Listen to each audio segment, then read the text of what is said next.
Hello everyone, this is Roman Bogomazov, and this is our session number 9 on the Wyckoff Trading Institute channel for the Chinese traders. And as usual, together with me for this session is Joe Garvin, and he is going to be translating today. 大家好，今天是2018年5月11日，这是我们魏科夫交易研究所的第9次视频，然后这里是罗蒙·博格马佐夫教授。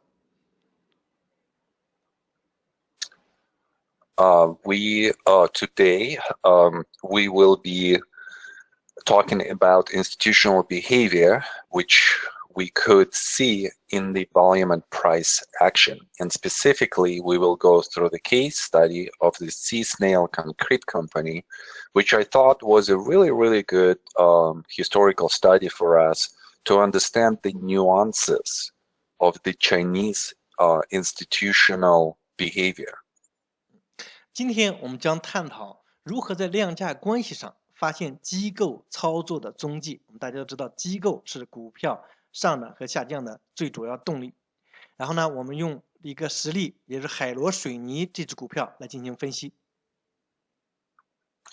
And before we do that, some of the administrative notes. First of all, thank you so much for all of the emails that are coming our way.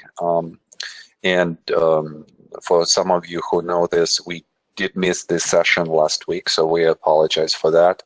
I was just extremely busy with the new cycle and registrations associated with that cycle. So, and from time to time, we will miss, a week here and there. But what's important is that as we post the video, as Mike posts the video on Youku, you should be receiving a notice if you are a subscriber to our channel that the new video has been posted. So hopefully that just is a more efficient way for you to know that the video is posted. And in the future, we're working on the blog page, which will have all of the videos, the links to those, and the slides as well. 首先呢，感谢大家给我们发了很多邮件，给我们留言，非常感谢大家。而且大家也知道，上一周我们没有发视频，我只是因为罗蒙老师太忙了，他正在准备新学期的开课，所以说工作量特别大。我们呢以后呢希望我们每一次发一个新的 video 的时候，大家如果你是subscribe 这个 video channel 的话，或者就是咱们叫订阅。如果你有订阅的话，那么优酷将自动给你发信息。所以说我们可能尽量减少大家一些麻烦，知道什么时候发，什么时候不发。在将来呢，根据我们大家或者是有旅行计划呀，或者是太忙了，有时候会在有1-2周可能没有发，希望大家也能够谅解。而且呢，我们希望不会给大家造成困扰。将来我们做了博客或者是出了网页以后，我们会把所有的视频啊，还有很多的那个教学资料啊，就一些个教学资料啊放上去，希望能够方便大家的学习。All right. Well, now let's go to our case study. And we're going to look at the whole history of this particular stock. And again, our primary interest, our primary intention for this session is to understand the specificity of the way how big Chinese institutions are conducting their campaign.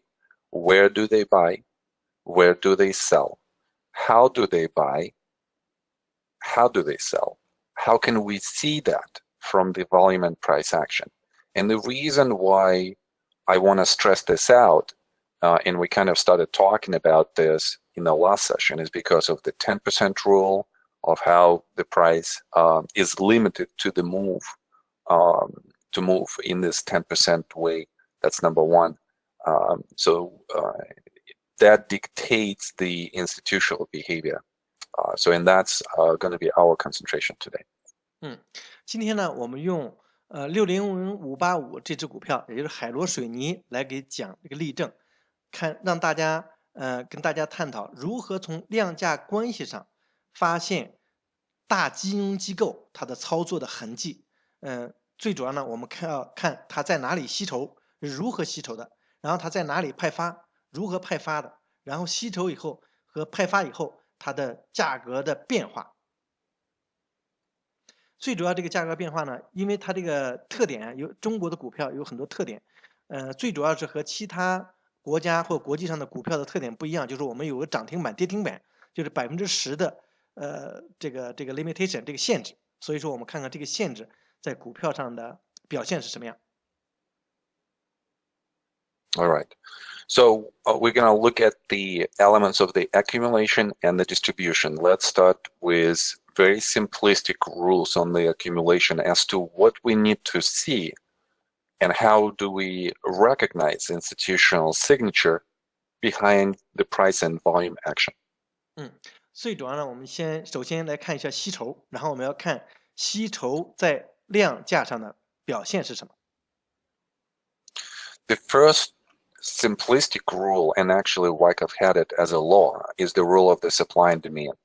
What we'd like to see on the rallies is the expansion of the demand signature, and we want to see the result also to expand in the direction of the uptrend. 威科夫它几个法则，3个大法则。第一个呢，就是说供需关系。然后我们从这里面呢来看，第一个就是说，我们看到第一个罗蒙老师画的这个箭头，这块就是说需求增加了，然后它的结果呢是价格在上涨。Subsequently, we want to understand that the reactions are going to have no active institutional signature. This is where supply that is being provided by institutions, and by the way, the reason why we talk about institutional presence is because they are the ones that are creating big trends. They are the ones that are pushing the price, to the upside, to the downside. So we want to see either their presence in the increase of the demand in the uptrend, and then subsequent decrease of the supply and the reactions. 我们在通过这个量价关系，最主要是研究大机构的表现，因为我们知道这个价格的走势，好多的时候都是，或者最主要来说，都是由机构操纵来造成的。那么我们需要看到的是，当需求增加的时候，股市是涨的，它有这个大机构介入的表现。然后我们要再看什么呢？就是价格在回调的时候 ，react 调整的时候，这个时候呢，它没有机构的踪迹，也就是机构在没有在积极的卖出。Another interesting idea in identification of institutional presence is just looking at the overall volume signature. And whenever the volume signature is actually increasing and is consistent, like the areas that I'm highlighting right now, that suggests that institutions are present there. And then we need to understand, are they buyers or are they sellers? 从量上面有一个非常简单的办法来发现机构的踪迹，就是如果量持续的变化的话，这个时候机构就在那里进行操作。We see that from all of the rallies and then subsequent reactions, we have some kind of progression to the upside where we are creating higher highs and higher lows, and where the supply signature goes down on all of the reactions. So this is a bullish behavior. This is where institutions are still getting into the position, and they are unwilling to sell whatever supply of stock they have acquired, and that produces a very narrow spread type of the reactions where only weak hands are capitulating and selling their positions. 我们从价格的关系上，然后看到这里面有几个，然后这个价格呢正在每次都出现高点比前一点的高点高，而且呢它的每一次回调的时候的幅度都没那么大。然后我们看在这个量上来说，每一次都是在它价格上升的时候量增，价格回调的时候量减，上升价高，量增，然后回调的时候。量减，这个时候就是属于什么？机构买入，但机构没有大量卖出的时候，这个时候预示着股价将继续上涨。So for the accumulation, we are looking for the following pattern. We're looking for a general volume increase, and specifically we're looking for the demand increase on the rally that is being followed by a decrease of the supply on a reaction.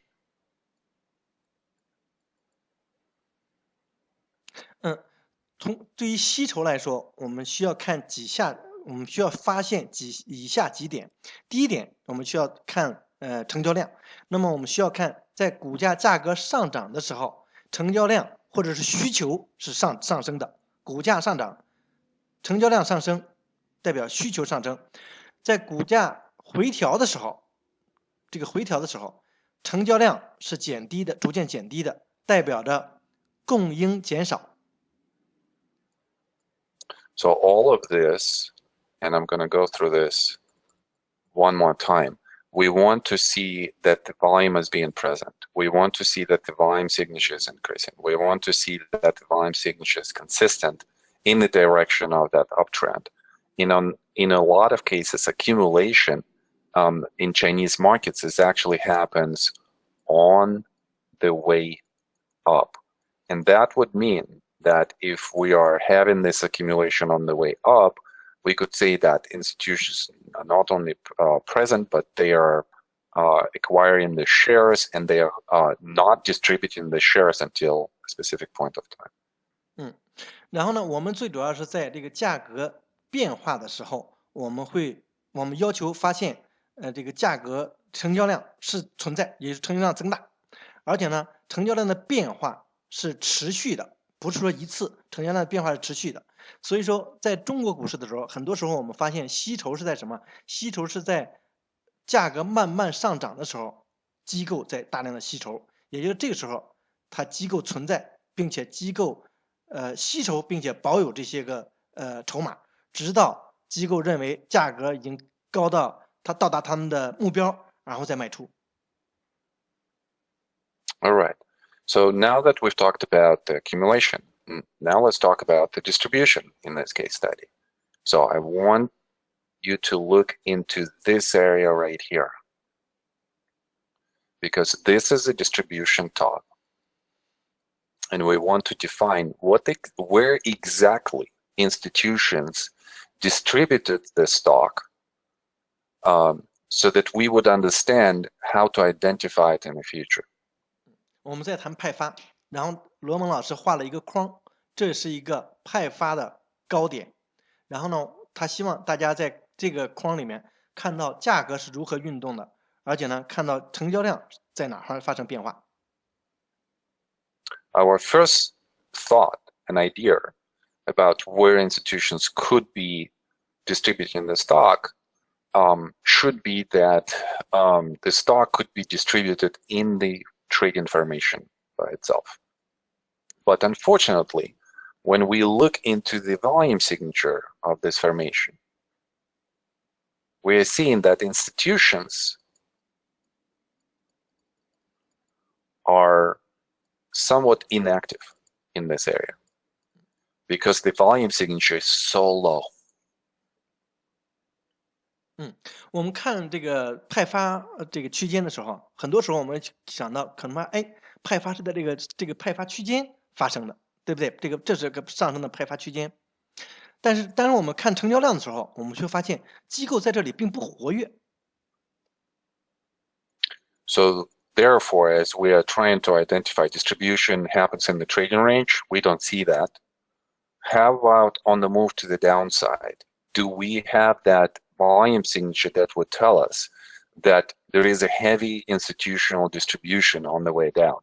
And maybe there is some, maybe just a little bit, but overall, institutions are probably already, either they are not selling for whatever reason and they're holding on to the stock, or they just not selling at all, and distribution has happened prior to that. 那我们看在这个交易区间的顶部，既然成交量这么低，机构并不积极的话，那我们看一看这个机构是不是在这个股价大幅下跌、迅速下跌的时候，他们卖出的呢？我们一看成交量也很低，只有1、2个是一个小的这个下跌的时候成交量比较高的这个柱。那么这个时候我们就看，它既不在上面顶部的这个区间内派发的，也不在这儿派发的，那么就说明2种情况，要么就是大机构已经派发完毕了，要么就是他们根本就没有派发，还在持筹。So if we don't have a very substantial distribution during the trading range, if we don't have a substantial distribution on the way down, it should have happened either prior to that or further down in the downtrend. And as we look into the rally, this is where we see that substantial increase in effort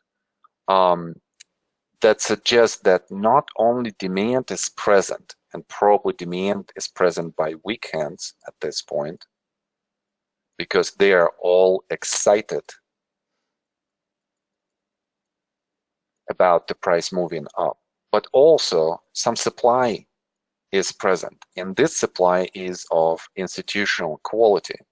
And if this supply is of institutional quality, that suggests a possible distribution that could lead to 2 types of events, either a trading range by itself or a prices going down.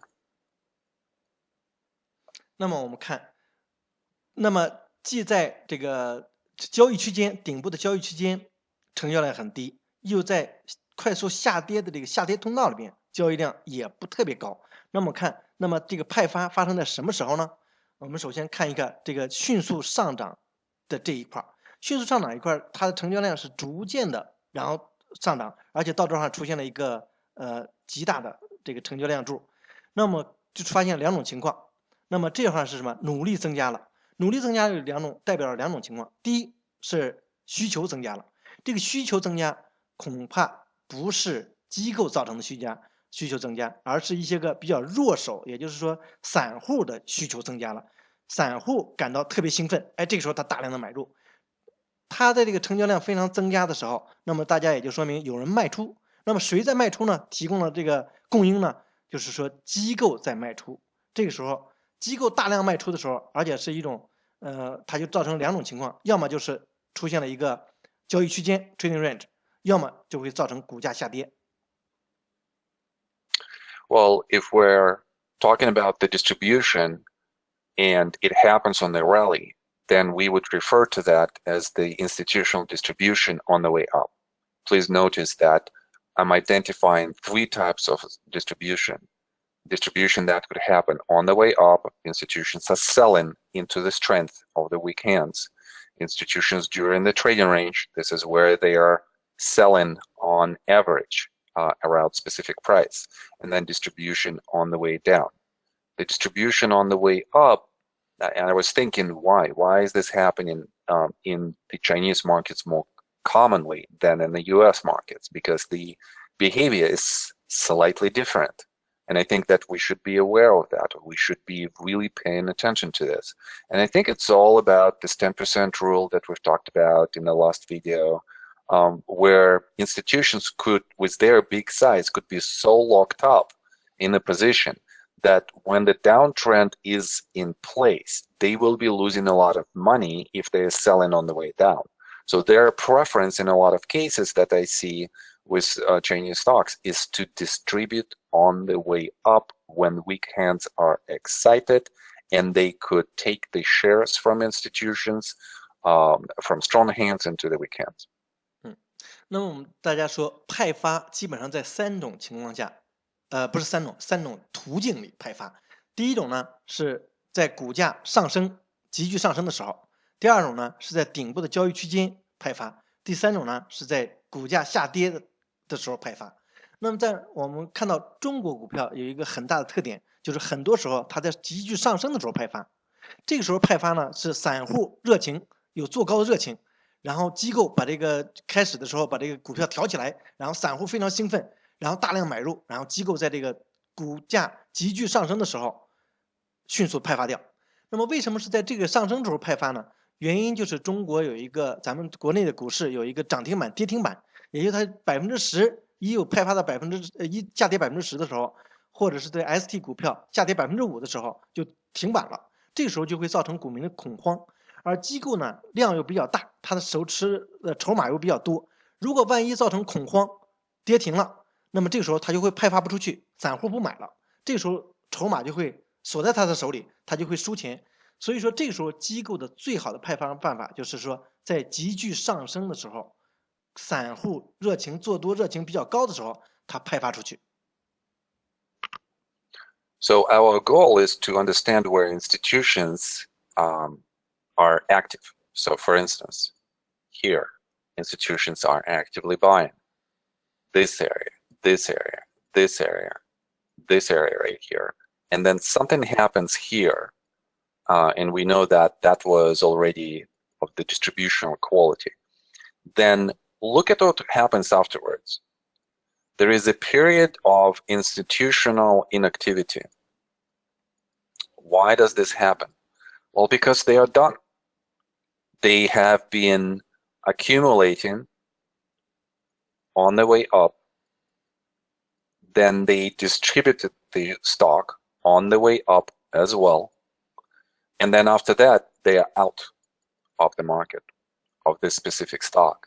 And maybe some smaller, weak institutions are producing, some kind of buys or sells, and we could try to figure this out. But in general terms, the volume signature, the low volume signature suggests that they are basically not in this position at all. And the deterioration of the price happens on their non-presence. If they are not present, they are not supporting the stock. That's number one. And if they are not present, they basically, it suggests that whatever supply they had is already in weak hands, and weak hands cannot hold supply long term. 大家通过这个量价上可以看到机构的踪迹，比方说在这个堆量、这个堆量、这个堆量、这个堆量、这个堆量的时候，机构其实在吸筹买入，然后到了这一点的时候，这个堆量，机构是在派发。大家看派发完以后，这个价格的走势是什么？很缓的一个走势，然后就开始下跌。然后在这个下跌过程中，大家看到这个成交量非常低，大机构基本上来说已经卖完以后不在场了。这个有可能一些小的机构，或者是一些个散户，基本上在这里面买卖。Now, look at what happens next. In the next trading range formation, where we already had a huge change of character, where the trend has been defined with the lower lows and lower highs.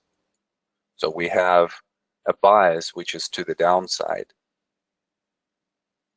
We have a testing action of a potential spring,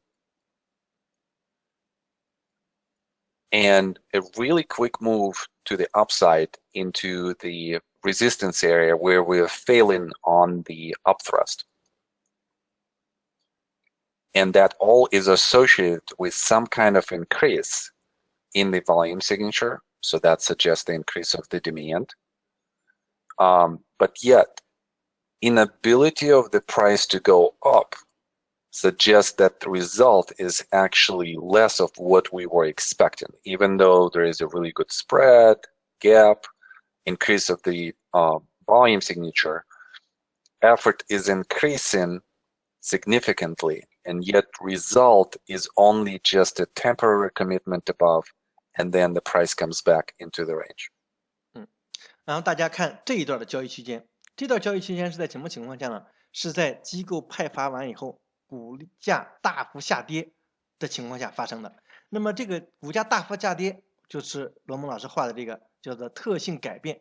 特性改变完以后，现在已经开始是底比底低，底比底低，顶比顶低这个情况下了，已经是说基本上来说是趋势已经改变了，现在是下降趋势。下降趋势它做了这个交易区间完以后呢，大家就看，哎，这会产生了一个稍稍的测试回调，然后这里面有一个跌破完以后呢，这里可能是要么就是弹簧效应，要么就是这个弱势表现。那么它这个弹簧效应以后，看似弹簧效应以后呢，到这块有一个测试，这个测试的时候是成交量非常低，也就是说没有卖的人很少，所以这个时候测试成功，然后呢股价就开始回涨一段，出现了几个表现。第一个，你看这里出现一个非常大的上升柱，而且这儿居然出现了一个跳空上涨，所以说很多的时候大家就说啊强势又来了，然后在这个时候呢成交量增加，在这一点的时候成交量增加就是说努力增加了，结果呢？结果其实并没有造成价格的持续性上涨，结果下降了，也就是说，结果这个努力增加，结果缩小，这是什么？这是做的一个上冲回落。So as we go further to the downside, we see that there is an increase in the supply signature, and there is a very, very quick capitulation. So that suggests a couple of things. The first one is that maybe there were some kind of institutions that were trying to see some kind of value, and usually all of them are going to be weak hands. They're going to see the value, institutions that see value, short-term value, and they're going to be buyers. So they are pushing the price up. And then there is no support around the new area of the resistance, and the price falls back. So what they're trying to do is just to quickly get out of this position and quickly get rid of it, because they know if they're going to be caught up in this downtrend, it's going to be really difficult for them to get out, and to get out profitably. And secondly, public could be excited on the way up, and they're going to start buying, and as the price goes down, they're going to quickly capitulate, because they have the memory of what has happened before, on the way up and then on the way down.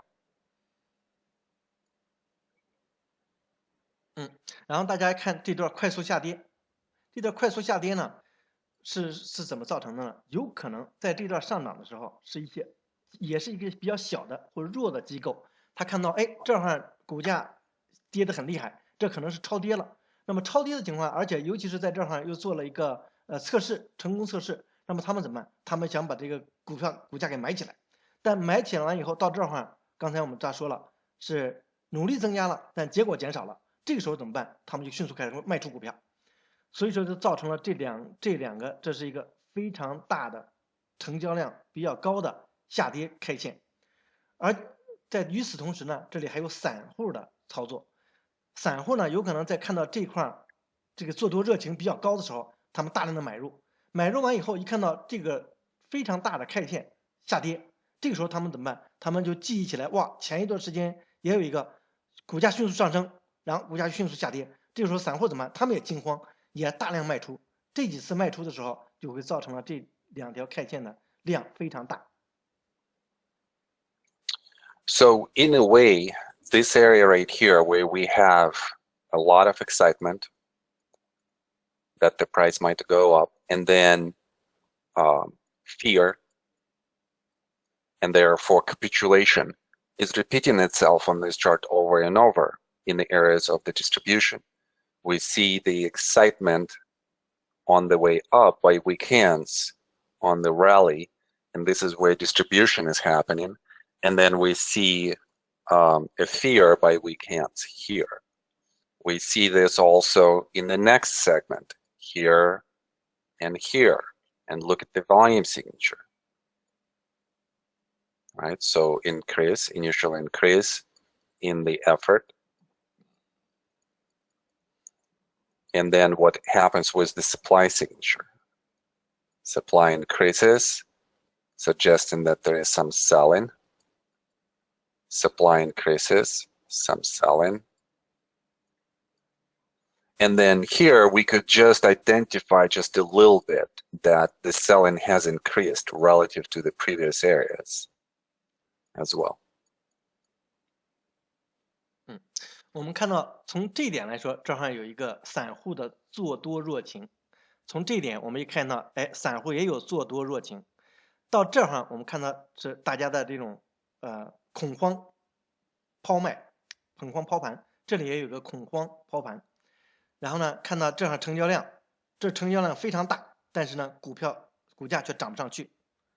到这儿的时候，我们看到有一个卖出，也就是这里是做多热情完以后，也是股价不能上涨，然后这儿有个恐慌卖出，这两条线。然后这儿呢又有一个是做多热情增加，又大家认为，哎，现在已经是这个股价超跌了，超跌完以后怎么办？股价会有一波上涨，然后在这儿有个散户的做多热情，然后又是股价不能上涨，持续上涨，然后到这儿又是恐慌拍卖，看这个成交量比较增高，这也是拍卖。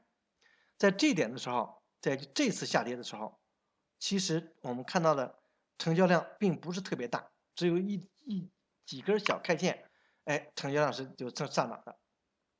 所以我们从这里可以看到，大机构在这儿派发完以后，在这些都是比较小的机构，来操作了，或者是散户在操作。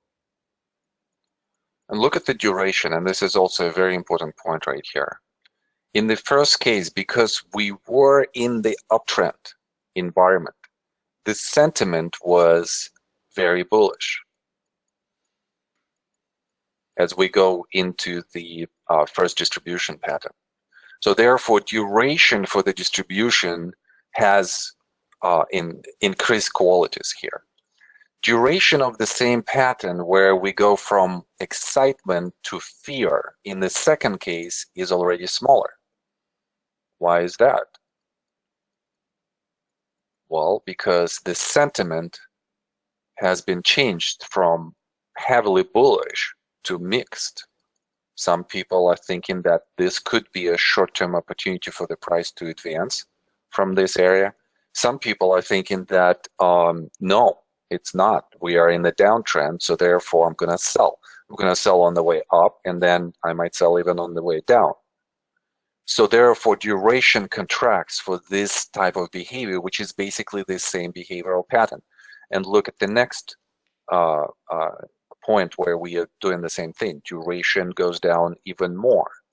Why? Well, because the sentiment in the downtrend that has been established for so long, and people already know, yes, we're in the downtrend, so sentiment becomes very bearish here. So in the bearish sentiment, this type of activity is going to be quick because people are not going to trust the rallies, and people are going to try to sell really quickly on all of the failures. 大家再看一看这里面的这个交易区间的持续时间，这段持续时间比较长，相对来说这段持续时间比较长。它原因是什么呢？原因是一开始股价一直处于上升阶段，所以说大家的这个氛围这股市氛围一直是牛市的氛围。所以说，即使是大的机构庄家在这儿把筹码抛出去以后，其实你看成交量最高是在这儿，这儿是抛筹码的最集中阶段。抛去筹码以后，其实是股市还持续在高点一段时间，然后才出现了这种恐慌下跌。然后看这次的上涨，这次的上涨的时候呢，其实股市已经跌了一大块了，很多人就比较警觉了，股市上涨一块以后，这个氛围已经没有就是什么叫牛熊交加，它用一个 mix 牛熊交加这个感觉。然后呢，只一看不对，股价不能再继续上涨，大家迅速开始恐慌抛盘。然后到第三次的时候，很多人都已经意识到了这是熊市，因为股价已经下跌了这么长时间了，超跌会造成一定的反弹，所以说在反弹的时候，很多人买入，但买入完以后一看，那个股价不能继续上涨，迅速抛盘，所以说这个时候持续时间会越来越短。We could look into the last pattern right here that also has an increase in the effort and has this attempt to rally. And then we are capitulating to the downside. But there is a big significant difference between this pattern and what we've seen before. On the move to the downside, even though the price is actually committing to the downside, we see that supply relative to the increase on the rally, of the volume on the rally, is actually decreasing. Every time before that, we had either the same type of the signature. Well, here it's different, but this is a different type of pattern. You know, this is more of the top distribution. And in this top distribution, we're still under very, very bullish sentiment. So formation is slightly different. But from the prior to here, and then going into the last pattern, we're seeing a change of behavior that suggests at least a temporary stop in action, or maybe a reversal in an attempt to go up. 我们再看最后的这一段时间啊，这一段时间的量价关系和其他的都不太一样。我们看到什么呢？这段时间有个上涨，也就是说大家看到又超跌了，反弹，这段上涨，然后再下跌，上涨失败以后再下跌的这段成交量，你通过这个上涨的成交量买入量和最后卖出量，它是下降的。而在以前呢，要么是平行的，就是要么是稍稍有上涨，而这一段时间呢不一样，这段时间是在第一次出现，出现这个停顿的现象，和这两次呢的感觉，散户的感觉和市场氛围不太一样，也就这个时候它的卖出量已经没那么高了，正好发现没有，这是卖出的量已经没有那么高的时候，这就说明有可能散户的筹码已经快没有了。有可能这个下跌的趋势要停顿了。All right, so let's look at into what happens next. And I'm going to start here. All right, well, we definitely see, and maybe just take a little bit more.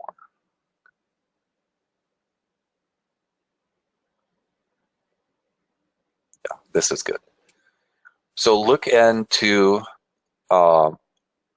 this last pattern, this rally and this reaction, and actually the whole pattern right here. What could you say about this volume signature relative to the previous area where it increased? So we see that overall volume is increasing. Why? Why would it increase as the price goes down? Well, maybe it suggests that institutions are already present in this market. So what do they do then? What is their bias? What is the institutional bias?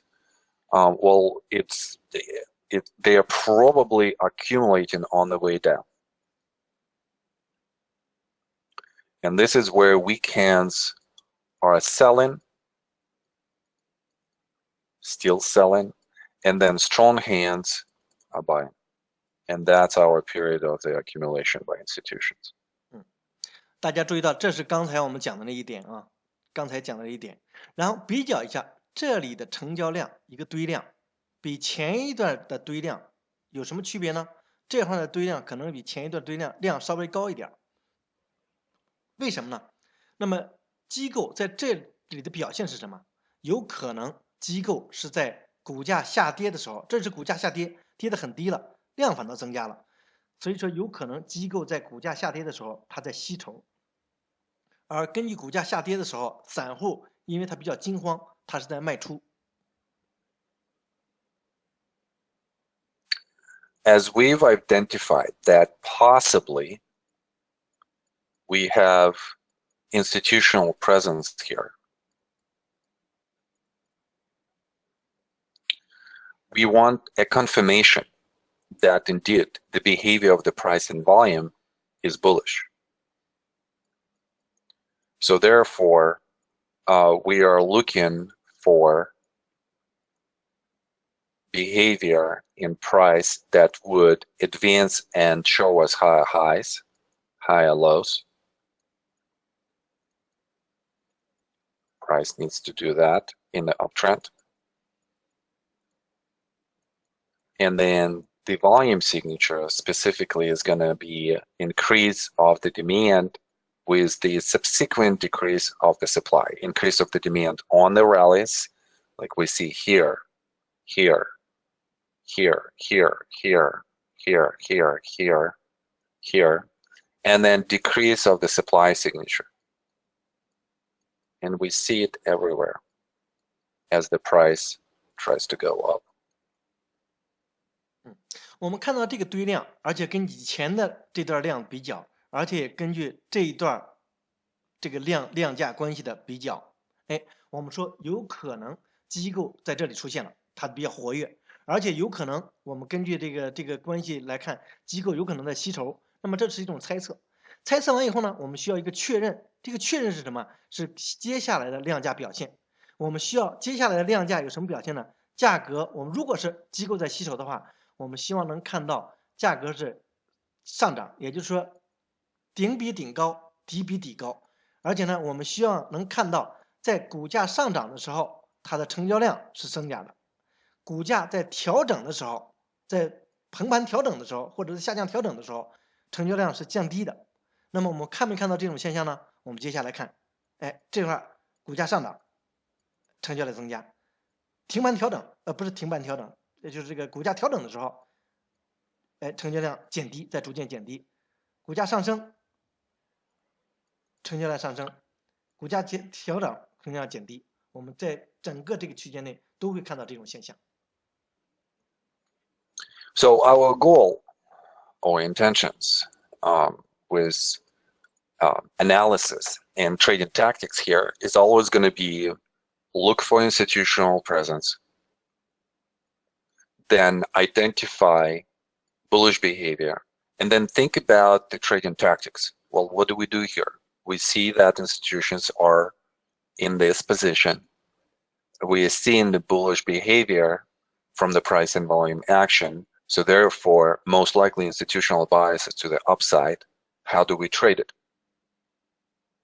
我们的目标是什么呢？我们目标是首先要发现机构的操作、机构的踪迹，然后呢，我们要看到什么？看到特性改变，哪里市场的这个情绪或机构市场价格的这个怎么发生了变化。第三呢，我们要看一下我们这时候交易策略和我们交易技巧是什么。Well, we definitely want to understand the Wyckoff story behind it. So we definitely would be looking into a trading range where we could potentially identify specific phases and how they unfold. And then we would be looking for the specific areas of the accumulation, and based on the Wyckoff structure, we would be thinking of coming into the position at the points where after the reaction, the volume signature increases, suggesting that institutions are buying at this point. And we want to come in and establish it in phases C, D, and early E. So somewhere here, then maybe on the next increase right here. So these are going to be our points of entry. And any type of increase in the volume signature out of the formation where we might have favorable points of entry. And that would be our trading tactic. 然后我们从这里面看到，市场已经即将变化，而且呢，当时我们说看到了这个现象以后，我们需要一个确认，这个确认就是市场增加的时候，股价增加的时候，成交量增加；股价下调的时候，成交量也下调。这个时候呢，我们看到了这种现象，也看到了确认，所以说我们就在这里画了一个魏科夫的交易区间来分析它的魏科夫的这个阶段和它的事件。画了这个区间以后呢，我们看，这里我们可以把它确定为阶段 A， 这里阶段 B， 这里呢出现了一个 higher low 的时候，就是说底比前底高的时候，我们确定为这段是 higher 是阶段C， 然后呢我们看到这里有可能是已经爆发突破了，是 sign of strength， 也就是说这是强势出现，然后强势出现以后一个回踩回调，然后呢这个时候我们说，有可能这里是我们的介入点。为什么这里是介入点？这里面出现了2次底比前底高，然后这里呢突破回调又比前底高，这时候这是我们的介入点。从此以后我们知道，既然是股市已经突破，而且每次都出现了一个顶比顶高，底比底高，那么这个时候每一次的要么是上涨的时候，要么是在这个回调的底部，这都是我们的买入点。这大概就是我们的交易技巧。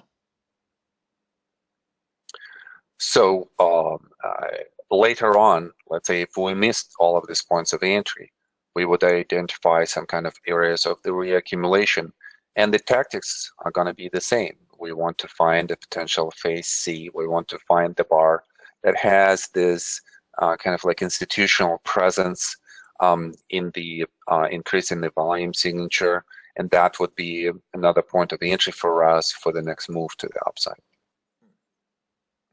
如果在这里面的介入点大家都没有介入的话，那么到这儿来，这是一个再吸筹区间。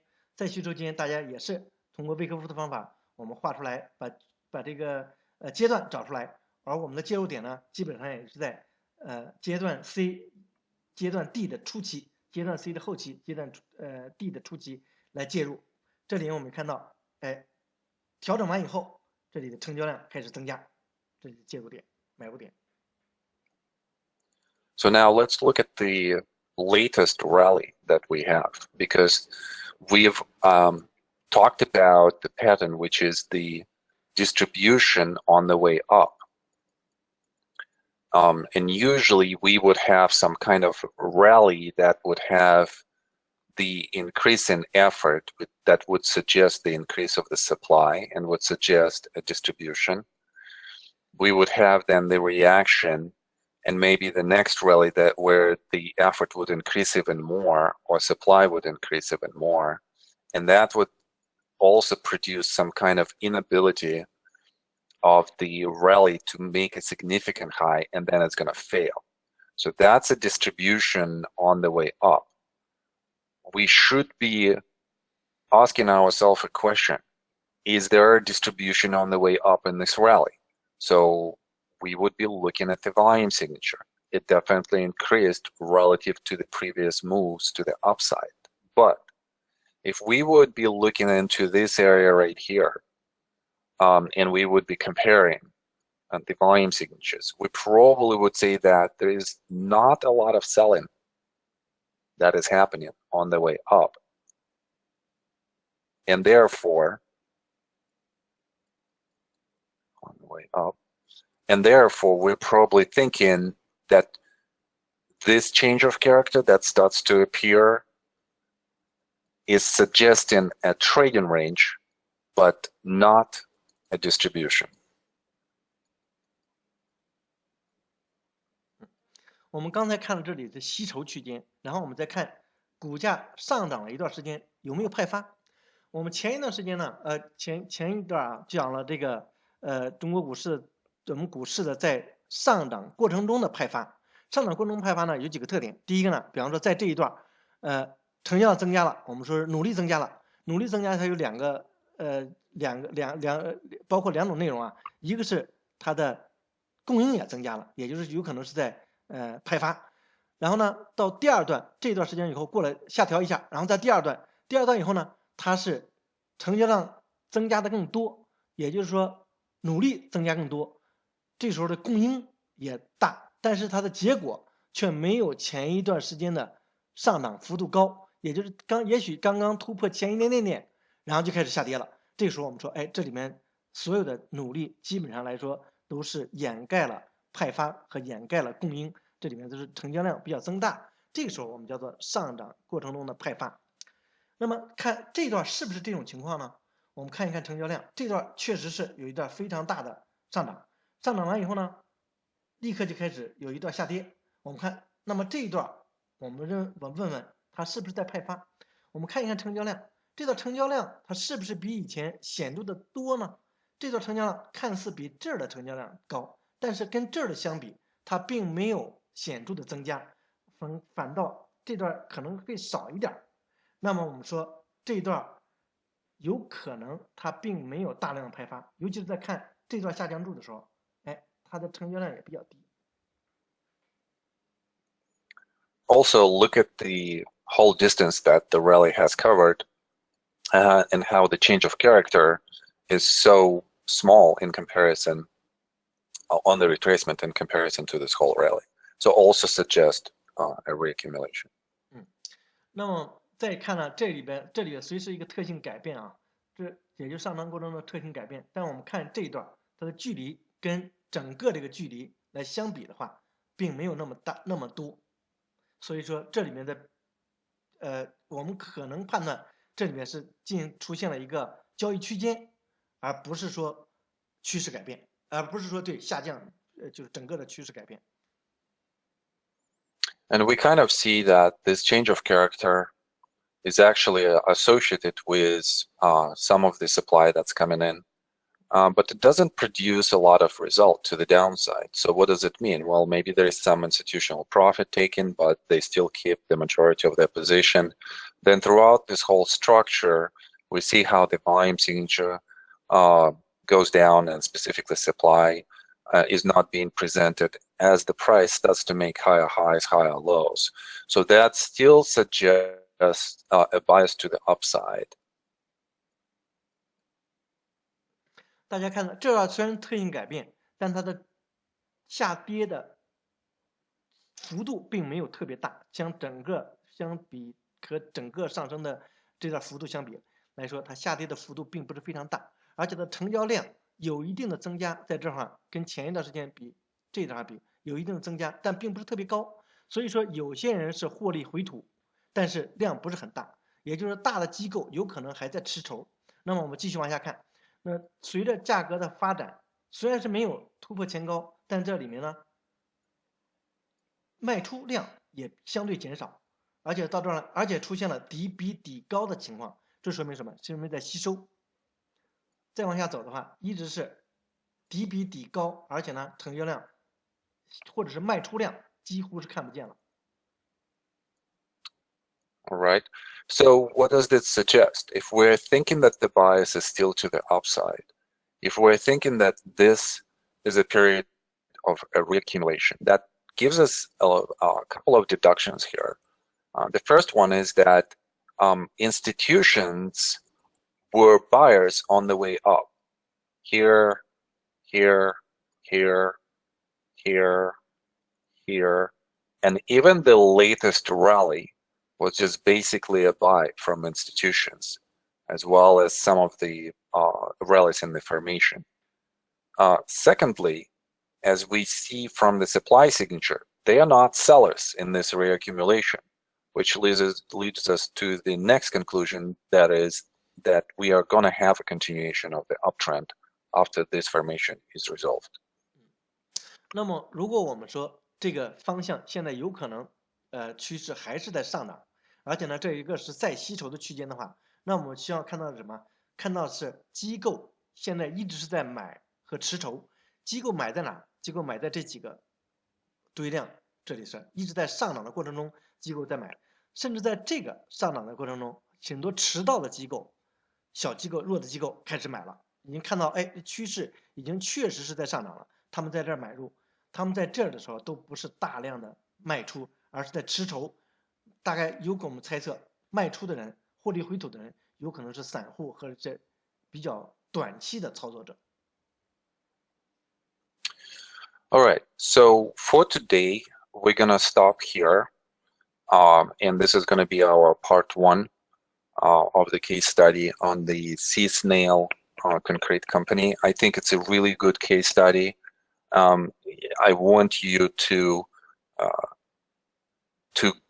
really grasp the concept of institutional presence and how we define that. And I want you to start building those, Wyckoff stories about how institutions are behaving, because Chinese market is so unique, it's so specific. Behavior of institutions are going to be defined, in a different way or slightly different way than in the US. So therefore, we want to understand it and we want to use it in our analysis.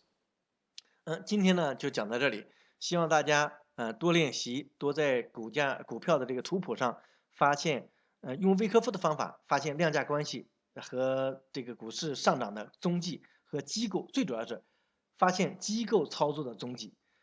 因为中国的股市呢，咱们国股市是非常有特点，它和很多国外的股市或者是和其他的市场都不太一样，希望大家多学习多练习。And as usual, I just want to thank everybody for joining us for this session. We'll see you in the video next week. And thank you, a big thank you for Joe Gobin for translating this session. Thank you guys, and bye bye. 非常感谢，大家跟我们在一起，非常感谢大家观看视频，然后呢，我们希望大家下次再见。